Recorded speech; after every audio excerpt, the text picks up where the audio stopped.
दोस्तों, post election market ने काफ़ी वॉलेटिलिटी दिखाई है। बहुत लोग सिर्फ मिड कैप या स्मॉल कैप या फिर लार्ज कैप कंपनीज में इन्वेस्ट करते हैं, म्यूचुअल फंड के द्वारा या डायरेक्ट स्टॉक के द्वारा। बट बिकॉज इतना वॉलेटिलिटी हाई होने की वजह से लोअर सेगमेंट के कैपिटलाइजेशन स्टॉक्स में बहुत लोग इन्वेस्ट करना बंद कर देते। तो ऐसा एक फ़ंड मैं आपके साथ शेयर करना चाहूँगा जो कि आपको हमेशा हेल्प करेगा सारे मार्केट कैपिटलाइजेशन में इन्वेस्ट करने के लिए। निफ्टी 50 की कंपनीज़ हो जाए, निफ्टी 100 की कंपनीज़ हो जाए, निफ्टी 250 की कंपनीज़ हो जाए, इन सभी जगह पे आपका पैसा इक्विटी में इन्वेस्टेड रहेगा। बट इसका बेनिफिट किस तरह से आपके लिए वर्क करेगा, ये सारी डिटेल जानकारी इस वीडियो में आपसे शेयर करना चाहता हूँ। तो मोतीलाल ओसवाल के द्वारा लाया गया ये मल्टी कैप फंड आपके लिए एक बेहतरीन अपॉर्चुनिटी पेश करता है, जिसमें आप इन्वेस्ट करके तीनों मार्केट कैप जैसे लार्ज, मिड एंड स्मॉल में पार्टिसिपेट कर सकते हो और अपने इन्वेस्टमेंट को एक बेहतर रूप दे सकते हो रिटर्न के तौर में और रिस्क के तौर में। तो चलिए फ़ंड की डिटेल जानकारी शुरू करते हैं। तो जैसे कि आप मेरी स्क्रीन देख सकते हो, ये जो NFO है लॉन्च हुआ है 28 मई को, लास्ट डेट है 11 जून। तो तब तक आप इसमें इन्वेस्टमेंट कर सकते हो और अपना जो पैसा है यहाँ पे NFO के रूप में इन्वेस्ट करके 10 रुपीज़ के भाव पे ये NAV को आप एलोकेशन में ले सकते हो। अब यहाँ पे देख सकते हो कि प्रेजेंटेशन जो मैं प्रेजेंट करने वाला हूँ ये है इंडिया की स्टोरी। मल्टी कैप फंड क्यों लेना चाहिए, मल्टी कैप फंड क्या है और Motilal Oswal multi cap fund क्यों लेना चाहिए। तो पहले इंडिया के स्टोरी के बारे में बात करते हैं। यहाँ पे आप देख सकते हो किस तरह से GDP इंडिया का जो है ग्रो होते हुए दिख रहा है। 6.4% 2014 में था, 7.6% आज 2024 में है। यहाँ पे अगर GDP का जो रैंक है वो 10th इंडियन इकोनॉमी थी ग्लोबली, इंडिया अब 5th इंडियन इकोनॉमी हो चुकी है। पूरे वर्ल्ड में हमारा जो है 5वें नंबर पे रैंक आ जाता है। CPI इन्फ्लेशन भी कम होते हुए दिखा है, जो पहले 9.4% था अब 5.4%। ऐसे काफ़ी सारे यहाँ पे फैक्टर्स है जो कि आज हेल्प कर रहे हैं हमको ग्रोथ करने के लिए इंडिया के अंदर। अब solid macro economic condition, healthy corporate earnings, interest rate जो है पीक हो रहे हैं, इस सारी चीज़ों की वजह से भी ये ग्रोथ देखने को मिल रही है। अब यहाँ पे आप देख सकते हो पहली दफ़ा जब BJP आई थी तो GST, रेरा और बाकी के बैंक्स की जो बैलेंस शीट्स थी वो क्लीन अप करने में टाइम लग गया, जहाँ पे 2014 से 2019 में 10.1% से मार्केट जो है यहाँ पे ग्रोथ में था। उसके बाद आप देख सकते हो सेकंड जो टर्म था BJP का, जो कि कोविड वाला फेज़ था, और उसके बाद जो ग्रोथ देखी है पीएलआई और इंफ्रास्ट्रक्चर प्रोजेक्ट्स में, उसमें करीबन 2019 से 2024 तक 14% का कंपाउंडेड एवरेज ग्रोथ देखने को मिला है एनुअली। उसके बाद 2024 से 2029 में क्या होने वाला है उसके बारे में बात करें तो यहाँ पे कंटिन्यूटी ऑफ रिफॉर्म्स पॉलिसीज़ वो रहने वाली है। FDI FPI जो फंड्स है उनका इन्फ्लो चेक किया जाएगा और डोमेस्टिक इक्विटी इन्वेस्टर्स को बढ़ावा दिया जाएगा। कैपेक्स लेड स्केल रहने वाला है, मैन्युफैक्चरिंग के ऊपर काफ़ी फोकस है। तो अभी भी मौका है इन्वेस्टमेंट्स करने का इन डिफरेंट सेक्टर्स में। अब यहाँ पे बात करते हैं 2047 तक इंडिया की GDP 9x ग्रोथ देखने वाली है, मतलब 9.5% CAGR से बढ़ने के अनुमान लगाए जा रहे हैं। तो उसका क्या मुख्य रीज़न है, कुछ ऐसे इकोनॉमिक ड्राइवर्स है जैसे growth in per capita income, फिर आपका रूरल डिमांड बढ़ने वाला है, हाउसिंग बढ़ने वाला है, आपका सेविंग्स बढ़ने वाला है, पर कैपिटा इनकम बढ़ेगा तो इन्वेस्टमेंट भी बढ़ेगा। उसके बाद बैंक की बैलेंस शीट्स हेल्दी होती है, NPA कम होते जा रहे हैं, गवर्नमेंट स्पेंडिंग बढ़ रही है प्रोजेक्ट्स के ऊपर। तो ये सारी चीज़ों की वजह से आपको बेनिफिट होने वाला है आपके इन्वेस्टमेंट्स के ऊपर। अब सेंसेक्स की बात करें तो 1979 से 2024 तक 15% से ज़्यादा कैगर पे ग्रो होते हुए दिखा है। और यहाँ पे रोलिंग रिटर्न्स की बात करें तो आप यहाँ पे देख सकते हो स्टेडी रिटर्न देखने को मिला है।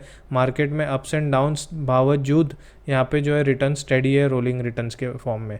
अब EPS जो है वो ड्राइव कर रहे हैं इंडिया की ग्रोथ को, आप यहाँ पे देख सकते हो। स्टैग्नेंसी से हम लोग 2021 में बाहर निकल के ग्रोथ के फेज़ में हम लोग वापस जा रहे हैं, जो कि 2004 से 2008 का दौर हमें दर्शाता है।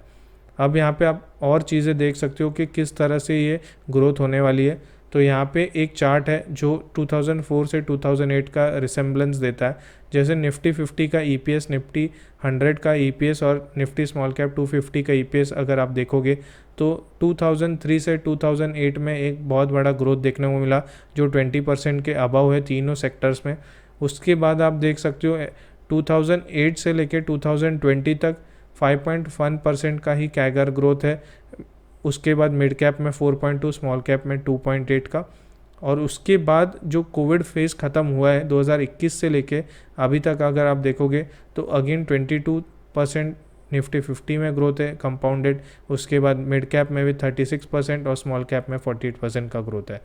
तो इस तरह से ये सारी चीज़ें हमें यही दिखा रही है कि आज अपॉर्चुनिटी है ग्रोथ कंपनीज़ में पैसा इन्वेस्ट करने के लिए, मतलब mid cap and small cap जैसे जो कंपनीज़ है with balancing of large cap. तो यहाँ पे आप देख सकते हो वैल्यूएशन अभी भी रीजनेबल है निफ्टी 50 की कंपनीज़ में, बट निफ्टी मिड कैप और स्मॉल कैप में भी अभी पीक आउट नहीं रीच हुआ है। यहाँ पे मिडल में कहीं पे ये अभी भी घूम रहा है, जहाँ पे आज आप इन्वेस्ट करके इसका बेनिफिट उठा सकते हो, सिमिलर टू स्मॉल कैप भी। अब बात करते हैं कि प्री कोविड मार्केट ने कैसे परफॉर्म किया है। तो आप देख सकते हो ऑलमोस्ट मार्केट यहाँ पे जो है डबल हो गया है। निफ्टी 50 ने मतलब बेहतरीन परफॉर्मेंस दिया है। सेम आप यहाँ पे देख सकते हो जैन 2002 से 2008 में मार्केट 6.2x ग्रो किया था।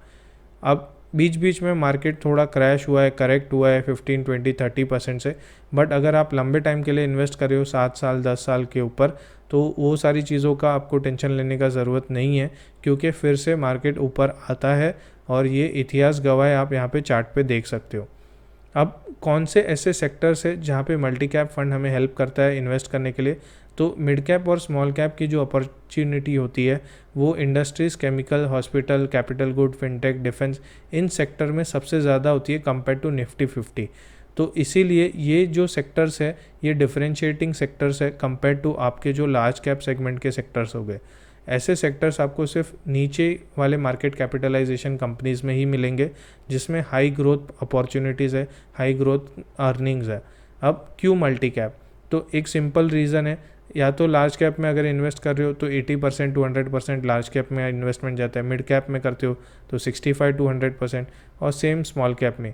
बट अगर आपको तीनों का मिक्सचर चाहिए जिसमें 25 to 50% लार्ज कैप हो, 25 to 50% मिड कैप हो, या 25 to 50% स्मॉल कैप हो, तो ऐसा फंड का अपॉर्चुनिटी सिर्फ मल्टी कैप फंड में मिलता है। तो इसीलिए मल्टी कैप फंड जो है वो तीनों का मिक्सचर है, जहाँ पे आपका इक्विटी इन्वेस्टमेंट जो है 25% से ज़्यादा नहीं रहेगा। अब यहाँ पे देख सकते हो कि रिटर्न्स किस तरह रहे 2023 से लेके 2006 तक। यहाँ पे आप देख सकते हो निफ्टी स्मॉल कैप और निफ्टी 500 के हमेशा बीच में ही इन्होंने रिटर्न दिए, ना निफ्टी मिड कैप से ज़्यादा ना निफ्टी स्मॉल कैप से कम। तो ये जो है बैलेंस है in between Nifty 500 and Nifty small cap.